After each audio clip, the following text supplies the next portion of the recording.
Hey everybody, welcome back. This is another deck tech we got for you. This one is for the precon, pretty upgraded. I mean, I don't even know if it would qualify as a precon anymore. This is Zimone, Mystery Unraveler. If you played against the deck, you know how absolutely absurd this list can be. It is just incredibly strong, and it can run away so quickly with the game. So let's move our tokens out of everywhere and jump into it, shall we? So Zamone, if you don't know, is 2, a blue and a green, landfall. Whenever a land you control enters, manifest dread. If this is the first time this ability has resolved this turn. Otherwise, you may turn a permanent you control face up. So the permanent part is what's really important because you can do like crazy shenanigans with enchantments or whatever, but we're really just going to get big baddies into play for very just dirt cheap. And it ramps pretty well too because permanents, you can start flipping lands, ramping yourself. It's so fun, and I love this deck. I wasn't going to build it because I fought against a few of them in my LGS, but I just love it so much that I also had to build this thing. It was so fun to play against, and it's great. So, Zamone. We got the classic stuff. We're running a Soul Ring, an Arcane Signet, a Simic Signet. Also running a Rixmathies. This comes in the deck, but I just like it for... It ramps, you know. It's 4 mana. It adds 2 mana to you. It's a 12/12, and if you are able to sneak this in with Zamone... It doesn't come in with all the slumber counters on it, so it just gets huge, and then you're just swinging with big baddies out of nowhere. But I just like it for the ramp, right? Great Henge. I am running this bad boy because it's awesome, right? I mean, Great Henge is a great card. I know it's expensive, but in this list it makes so much sense because whenever a non-token creature enters, you put a +1/+1 counter on it and you draw a card, and then you get... It just costs like nothing if you're able to flip one big baddie, but either way, you can gain some life and just draw cards. It does everything you want to do. Card's crazy. Needs to be reprinted more. Rapid Hybridization, Return to Nature, Beast Within, and Azuri's Predation are our big ways to just start removing things. You know, we got spot removal here, here, here, and then Azuri's Predation is our board wipe. I think I cut a lot of removal in this list because it was hard to manage the threat generation of just having big baddies to the manifest like ratio that we're flipping cards to just being able to deal with things. So this deck I think is definitely just going to be the threat that needs to be dealt with rather than having the answers to deal with the whole board. But if you wanted to cut down and trim the list a little bit and add more removal, like I could totally see that. But this is what I'm running, right? Elvish Reclaimer, it's great, right? You pay 2, you sack a land, and then you search your library for a land card, any land, put it onto the battlefield tapped, and then shuffle. This allows you to manifest on your opponent's turns, or helps you get to that second manifest pretty easily. Really, really good. Skora Tribelder, I mean, came in the precon, but also excellent card. It combos with Eudora, where it's just, you sack it, you flip it, you sack it, you can just go fetch like all your basics. Very, very strong. But really, it's just in here because on opponent's turns, we can sack it, manifest on their turn, or it just is a nice thing that sits on the board like a fetch land, where it just helps us facilitate the second one so we can flip when we need to or when we want to. Crop Rotation, same thing here. It's just here to get that and help us facilitate the second land drop. Growth Spiral and Planar Genesis, same things. They're instant speed, so we can play them on opponent's turns. They also draw us cards, so that's nice. Well, I mean, Growth Spiral does. The other one just lets us look at 4. Really great either way. I also put in Harrow and Entish Restoration, right? These are both instant speeds, and they have you sack a land, and then you search your library for 2 basic lands, and then you put them into play. And then this one is you search your library for 2 basic lands, put them into play tapped, and then shuffle. But if you control a creature with power 4 or greater, which is pretty easy for us, you get to get 3 basic lands. So these are awesome to just not only manifest on opponent's turns, but then flip a big baddie right before it gets to your turn and just win the game or surprise them. It's really fun. Hauntwood Shrieker, excellent card that came out in Duskmourn. It's kind of just a backup Zimone. You know, if Zimone gets blown up too many times or we can't really facilitate her to be our flipper, then Hauntwood Shrieker can really help us to flip those giant creatures. Because, you know, we could flip them for their mana cost, but some of them cost like 8 mana. So I'd rather just pay 2 and reveal a face-down permanent. If it's a creature, turn it face up. That seems pretty good. And when it attacks, you manifest dread. Typically, though, I keep this guy if I'm either behind and I need to rebuild my board state, or Zimone's too expensive and I have the mana and I have a bunch of threats in play that are manifested and I need to just start flipping them. So he's a really good backup to have. Scroll of Fate, excellent here. You know, it really helps us if we get something stuck in our hand, you know, because we can put them off the top of the deck into play. But what if we get like our big baddie in our hand, and then we're just stuck? You know, we don't want to cast it, or we have trouble moving it around. So Scroll of Fate gets around that. Just manifest a card from your hand. Pretty easy, and then Zimone just flips it over. Pretty crazy way to just get threats in very quickly. Paranormal Analyst should have came in the precon. You know, it's an uncommon. I don't see why it didn't. It's excellent. Whenever you manifest Dread, instead of putting it into your graveyard, it goes to your hand. So card draw. It's great. I love Paranormal Analyst. And it's a 2-mana 1/3, so it helps us just stabilize the early game, you know? I love having those early game drops. It sucks to just not do anything until like turn 4, so having those early game plans is great. Speaking of plans, we got secret plans. Face down creatures get +0/+1, and whenever a permanent you control is turned face up, draw a card, baby. We're going to be drawing cards off this. It just makes them a little bit more stable as 2/3s, which is great, but really it's in here for the card draw. Same thing with Guardian Project, right? Whenever a non-token creature enters the battlefield under your control, if it doesn't have the same name as another creature you control or a creature card in your graveyard, draw a card, baby. That's what we love to see. One of the best things about Guardian Project that a lot of people don't think about is that morphed creatures or manifested creatures, they don't have names. So you get to draw because they aren't tokens. You use a token for manifest to notate that it's a manifested creature, but when it comes into play face down, that's what we get to do, right? It's amazing. It's so strong, and it lets us draw whatever we need to do. It's really, really good. I love it. Love me some Guardian Project draws. And then they came from the pipes, right? They came from the pipes. Such an insane card in this list. So happy it came in the precon. It's amazing. Whenever they came from the pipes, when it enters, you manifest Dread twice, and then whenever a face-down creature you control enters, you draw a card. So it draws you cards, it gets a board into play, it gets you set up to start flipping. It's just so good. It's so amazing. I love it. Trail of Mystery, right? Trail of Mystery it's nice, little value. You know, whenever a face-down creature you control enters, you may, so it's not every time, because we do have a lot of fetch lands in here, so sometimes you don't want to go search for a basic because you want to fetch it with a land, but it allows you to facilitate that early game too. And then what I really like it for is whenever a permanent you control is turned face up, if it's a creature, it gets +2/+2. It can be really nice for like one of our overrun effects to just buff it a little bit more and just completely overwhelm the board. So I like that.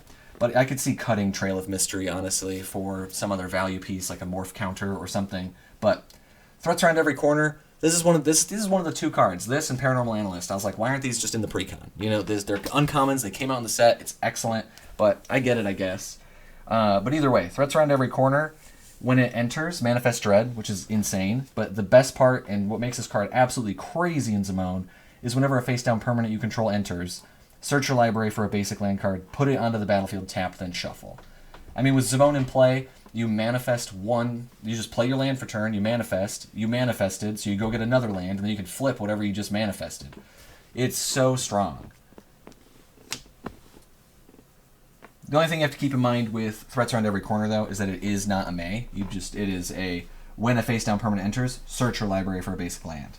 Put it onto the battlefield. So, you gotta search at least. Primordial Mists, this really helps us smooth out when we get a kind of crappy manifest. Right? So we get a crappy manifest, it's like our rapid hybridization in a land. Well, that's unfortunate. But this allows you to exile a face-down permanent you control face up, and then you can play that card this turn. So if you do get those situations where you get a sorcery or you get a spell, and it's, you know, something you really want to cast, you can still cast it without it being stuck there or in the graveyard. So not in addition to that, it also gives a May trigger to manifest at the end of your turn, which is just super nice. Valvagoth's Onslaught. I really enjoy this card. You know, you manifest Dread X times, put X +1/+1 counters on each of those creatures. This is just a good one because we do ramp a lot. You know, we get a lot of lands into play off of Zamone, so it's nice in the end game. If you just got wiped, just go, all right, Valvagoth's Onslaught. You just manifest a ton of things, and then you can start rebuilding, and then they're also just big in general. Augur of Autumn. This can help us just get information, right? You can look at the top card of your library. You can play lands off the top of your library, so it gives us a little extra reach. And then Coven. As long as you control 3 or more creatures with different powers, you can cast creatures off the top, which is also really nice, but it's really in here for the knowledge on top, so we know what we're manifesting, or at least have a better idea, and then being able to play lands from the top. Uro, Titan of Nature's Wrath. Crazy card, guys. I mean, Uro is just awesome. I love it. And when it enters or attacks, you gain 3 life, draw a card, put a land into play. I mean, it just helps us accelerate by just letting us make more land drops, gaining us life, drawing us cards. So good. Head Shredder. This card it can just run away with the game, man. It's so good. For 4 mana, it's a 5/5. It's a vehicle, so it's not a creature unless you crew it, but it's crew 1, first of all. Crazy. But also, whenever it attacks, you may mill. So if you want to just start milling, that's cool. But the big thing is here, whenever 1 or more land cards are put into your graveyard from your library, put them onto the battlefield tapped. So you manifest, you get a baddie and a land. You're like, well, I'm going to put the baddie manifested, put the land in the graveyard. Then Head Shredder triggers, puts the land into play. Then you flip the baddie. So good. So good. And then we do have a lot of recursion, because when we're manifesting, we are going to be putting a lot of lands in the graveyard. So Conduit of Worlds just made sense, right? We're also going to run Crucible of Worlds, just because we want to play lands from our graveyard. And then our last recursion piece really is going to be Ancient Green Warden, right? Just, it lets us play lands, has reach, which is great, but also it can double trigger landfall, which is just awesome. So we'd love to see an Ancient Green Warden. And then this is some of the fun stuff, right? We're going to have some morphs. So I didn't put any direct counter spells, but I did put in very synergistic ones. So we have Void Mage Apprentice, right? It costs 2, 4 if you morph it face down by itself. And then when it is turned face up, counter target spell. So just counter a spell. Really, really, really nice. It saved me a few times. Well, not specifically that one, but this package alone has definitely done a lot of work. Stratus Dancer, same kind of thing. When it's turned up, you just counter target instant or sorcery. But this one can just Megamorph. You can cast this face down as a 2/2 for 3 mana. Turn it face up for its Megamorph cost, which is just 2. So it's counter spell, really. I mean, it's more of a negate, really. Counter target instant or sorcery. But this one came in the deck, right? Carrier Spell Snatcher. It's definitely the most expensive option, but if you can facilitate, as you saw earlier, with our instant speed 2 land drop things, you can make it pretty cheap for a counter spell that not only counters it, but instead you exile it, and you may cast that card for its mana cost as long, or no, not even with it. You can cast it for free.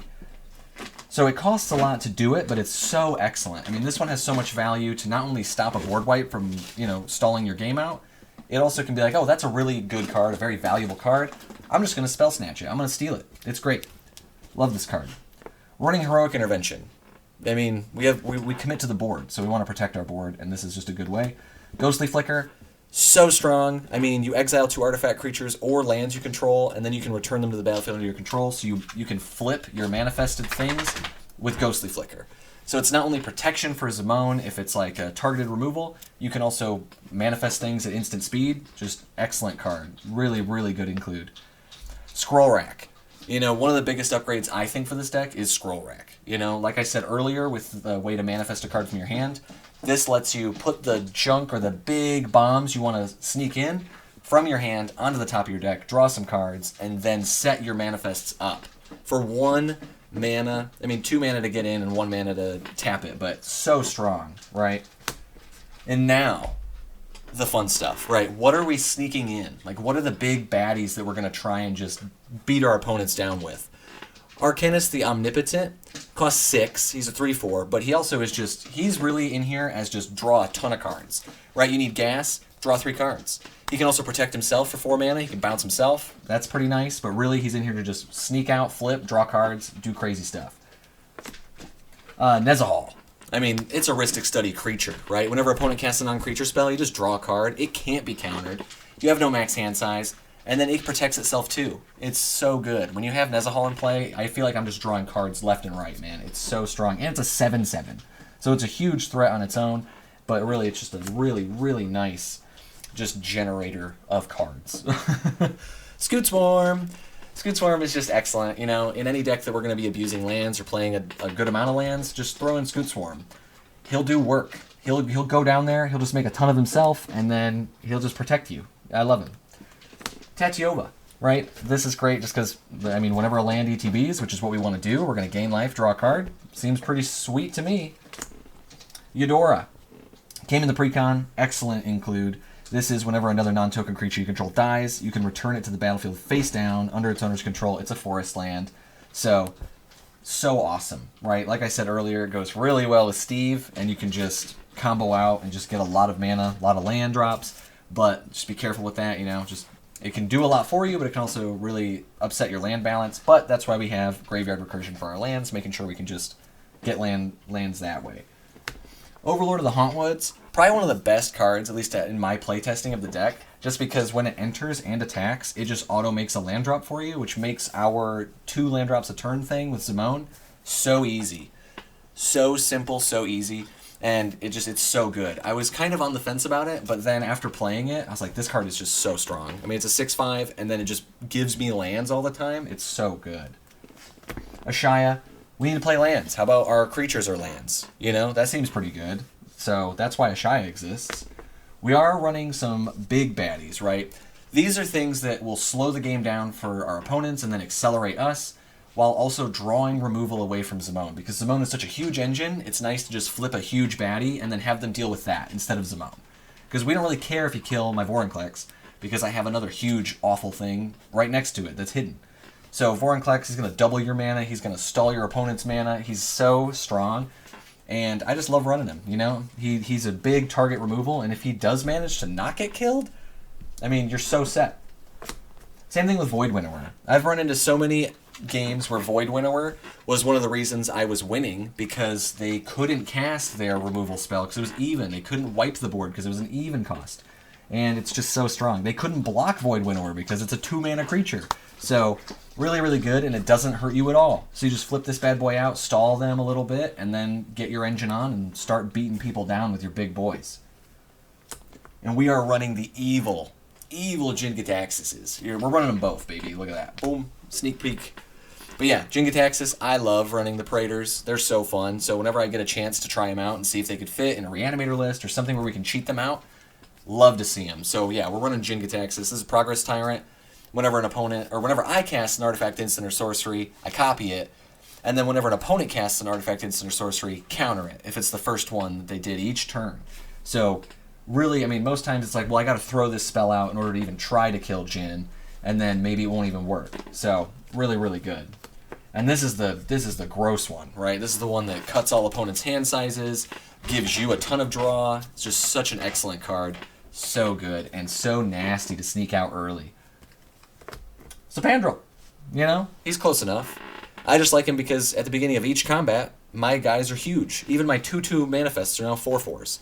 So it can really stop people swinging in at you, and then give you the advantage to just start punching face, right? And it has reach, which is just nice. I like reach. Flyers are annoying sometimes. And yes, you are running Blightsteel Colossus, because imagine you swing your 2/2, and they're like, well, that's fine. And they're your biggest threat, and they let the 2/2 go through, and then you just instant speed flip. Oh, it's Blightsteel Colossus, actually. You die. Boom.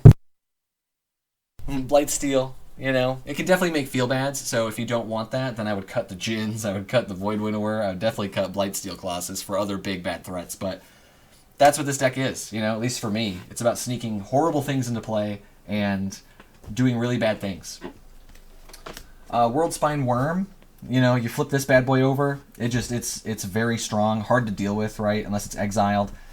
If it does die, you make 3 5/5s with Trample. And then when it's put into a graveyard from anywhere, you shuffle it to your owner's library. So that's nice too. Really what this is great for is like an overrun effect, right? Like Overwhelming Stampede. You flip this, give everything plus 15/15 with your Overwhelming Stampede, and then just run everybody down. We're running Coma. Coma's dropped a lot, so pick it up, and it's just it can just take games. It can control things really easily. I mean, can't be countered first off, so it has to be removed. And then at the beginning of each upkeep, you just make a Coma Coil. You know, that's pretty rad. And then in addition to that, you can sack those Coma Coils to either tap target permanent, its activated abilities can't be activated, so that's really nice, or you can gain Indestructible till end of turn. Just lots of flexibility. AC Tyrant of Gyre Strait. So this guy came in the precon, excellent. You know, you play a land, you can play another land, and then whenever a land enters, draw a card. So that's pretty cool. We like that. Kozilek, Butcher of Truth. So you don't need this one. I just like having one of the Shuffle Titans, right? One of those can be in here, either him or Ulamog or whatever. Any way to, whenever he is put into a graveyard from anywhere, its owner shuffles their graveyard into their library, because we are milling a lot with our manifest, that it's just nice sometimes to have Kozilek and just be like, all right, well, Kozilek's going to be in there. He's thematically fitting for sneaking in our big baddies with a huge Annihilator 4. And then in addition to that, he's just a nice graveyard protection, where it's like, okay, well, I can manifest instant speed, pitch Kozilek, shuffle my graveyard in. So good. protection from mill. Nyx Bloom Ancient, I like this card. I don't really know if I want to keep it in. It does give you a huge advantage, and it's another one of those things that it's like, they're going to kill it, and not Zamone, so that's nice, but I've had a lot of times where, like, I just don't have, you know, a lot of stuff you're doing is pretty cheap, honestly. Like, I mean, the cards we're playing are expensive, but we're just sneaking them in. So I haven't really had a ton of time to experiment with Nyx Bloom Ancient. I think it's probably pretty good, though. It's a really strong card, and it can definitely set you up if it's able to make it around the table. Overwhelming Stampede, baby. You know, this is one of our biggest win cons, is we have so many big, huge things that we can just buff all of our, even our manifests, getting +12/+12 and trample. Let's just take them out. And Overwhelming Stampede does that. And then we're running Morph. So we're running a disgusting, degenerate, awful combo, but you want to win, and it's not super expensive. You can throw it in. Definitely ups the power of the list. Is a Vesuvian Shapeshifter and Brine Elemental. So this will just stall the game out so hard. You know, so if you don't know, the Pickles lock, or anything using this Brine Elemental, when Brine Elemental is turned face up, each opponent skips his or her untap step, which is just so good. I mean, that's pretty much take another turn, right? I mean, they can't untap.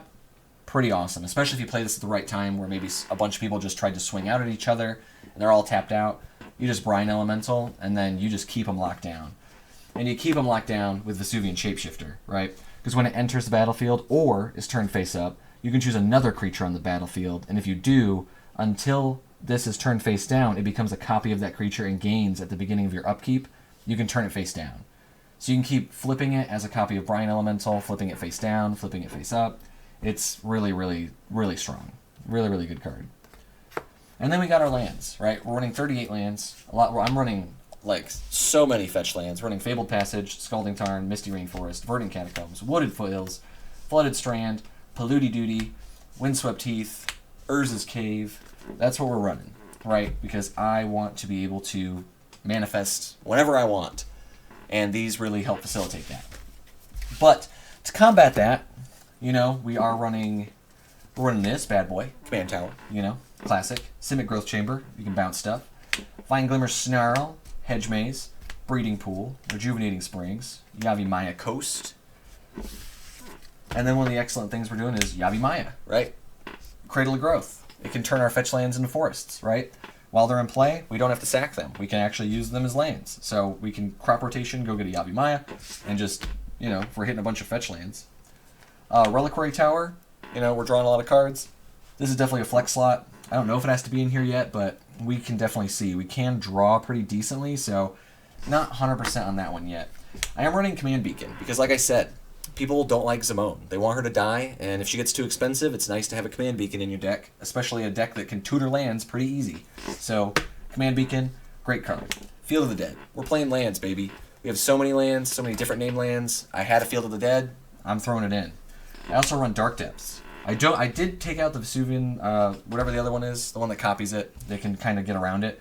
My whole plan here is just to sneak this in, you know, manifest this, and then flip it, because it enters with the 10 ice counters on it.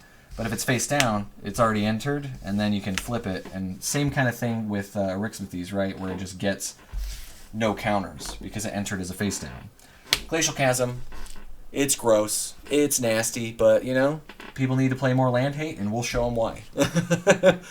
Nothing hurts worse than when your opponent has a huge board and you just crop rotation into a Glacial Chasm, and then you have a huge board already, and then you sack the Glacial Chasm because we have so much land recursion that we can just get it back when we need it.